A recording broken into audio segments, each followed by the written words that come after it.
Haleluya, haleluya, haleluya. Salam saudaraku.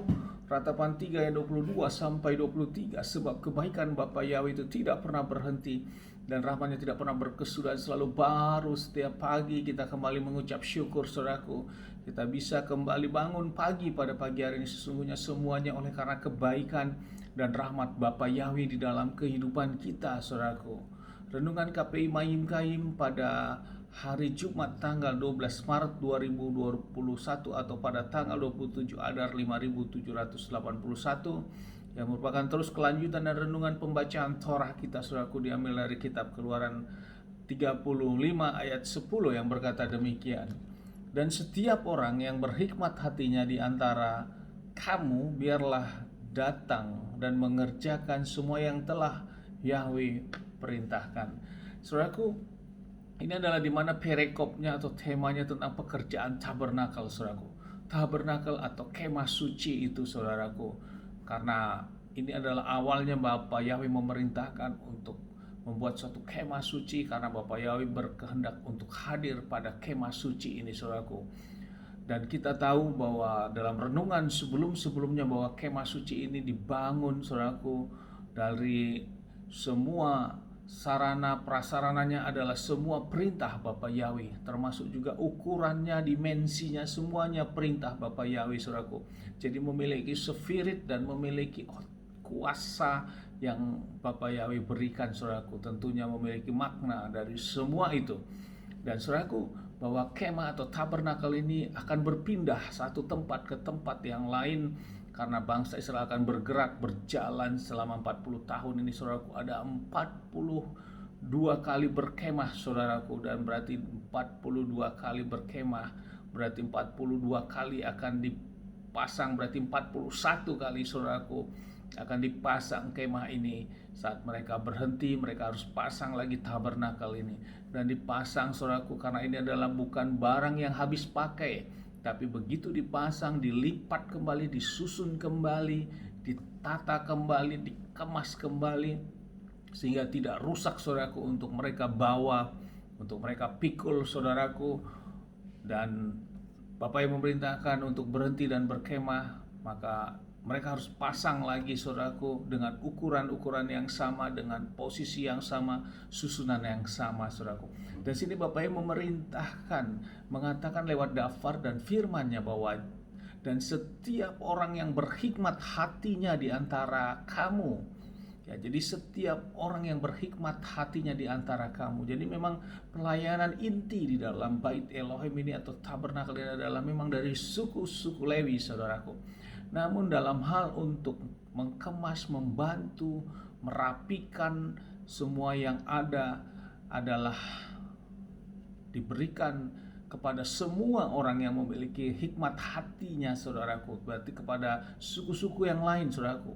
Dan saya percaya hikmat hati ini tentu ada otoritas, ada kuasanya, ada Roh Kudus yang menggerakkan orang itu saudaraku, sehingga orang tersebut akan mau terpanggil untuk mau membantu dalam pelayanan ini saudaraku, untuk membongkar kembali tabernakel ini dan kemudian memasangnya nantinya kelak saat mereka harus berkemah lagi.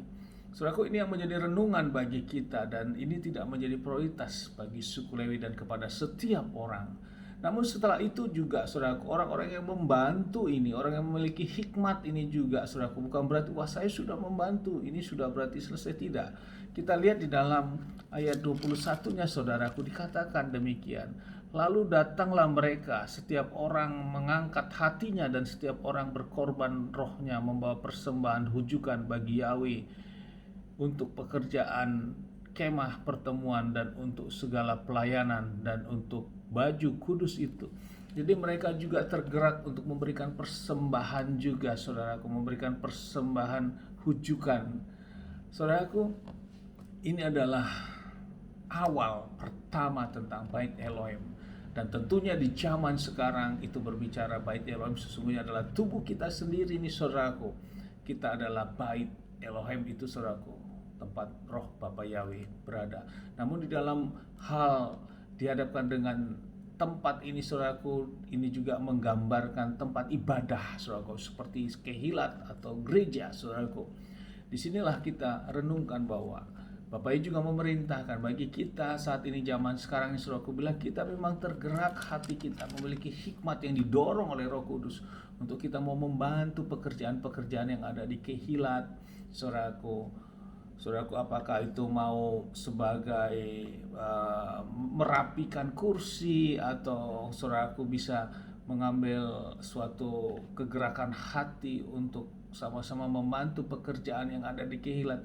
Saudaraku, jangan tahan ini, saudaraku, karena sesungguhnya ini adalah juga firman, saudaraku, adalah kehendak Bapa ya untuk bersama-sama, saudaraku, bukan hanya sebagai pelayan inti di Kehilat atau gereja yang merupakan kalau di zaman dulu adalah sebagai suku-suku Lewi, tapi untuk semua orang. Saya percaya semua yang mengambil sikap ini Bapak akan memperhitungkan, saudaraku, atas sikap hati saudaraku yang mau mengambil bagian apapun yang terkecil untuk kepentingan kebaikan dalam Kehilat atau gereja saat ini, saudaraku. Bapak pasti memperhitungkan, terlebih bagi memang pelayan-pelayan yang khusus, saudaraku, dan tetap memberikan juga. Bukan berarti sudah mengerjakan itu saya tidak memberikan lagi sesuatu persembahan kepada gereja. Tidak, saudaraku. Inilah sikap yang Bapak Yai kehendaki. Bangsa saya juga tetap memberikan persembahan hujukannya setiap orang, saudaraku. Mari kita renungkan, kita ambil hikmat ini, saudaraku, dalam kita menjalani ibadah-ibadah kita, sehingga kita tidak menjadi, saudaraku, jemaat-jemaat yang jemaat-jemaat terkesan katanya jemaat-jemaat bayaran, saudaraku. Hanya motivasinya adalah keuangan, saudaraku. Saya kan sudah bekerja begini di Kehilat.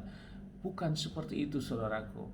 Ternyata kita sudah diberi suatu contoh pada saat tabernakel pertama dibangun adalah kegerakan hati kita untuk kita mau memberikan yang terbaik, saudaraku, untuk Kehilat. Karena kita percaya disitulah Bapak Yahweh ada, dan lewat itu Bapak akan memperhitungkan kita, dan lewat perhitungan Bapak kita juga diberkati dengan pekerjaan-pekerjaan kita yang lain, saudaraku, yang kita kerjakan. Bapak tidak akan tutup tangan, saudaraku, tidak akan membiarkan hal itu kita menjadi kesusahan. Bapak punya cara sendiri untuk memberkati kita, saudaraku, selama kita mau membuka hati kita untuk kita seperti di sini punya hikmat hatinya, yang memiliki hikmat untuk mau sama-sama bekerja untuk memberi yang terbaik untuk tabernakel ini, saudara. Tentu untuk dalam hal sekarang adalah untuk Kehilat kita, untuk gereja kita, dan Bapak sangat memperhitungkan ini. Amin, haleluya. Sukses besar buat kita, maju terus kita dalam pelayanan, dalam iman kita, dalam setiap kehidupan iman rohani kita. Dari tempat ini saya berdoa Bapak yang memberkati dan melindungi kita semua. Bapak yang menyinari wajahnya kepada kita dan memberikan kita kasih karunia. Bapak yang menghadapkan wajahnya kepada kita dan memberikan kita damai sejahtera. Apapun yang kita kerjakan, apapun yang kita lakukan sepanjang hari ini, semuanya menjadi berhasil dan kita tidak dipermalukan. Amin, haleluya. Shalom, saudaraku.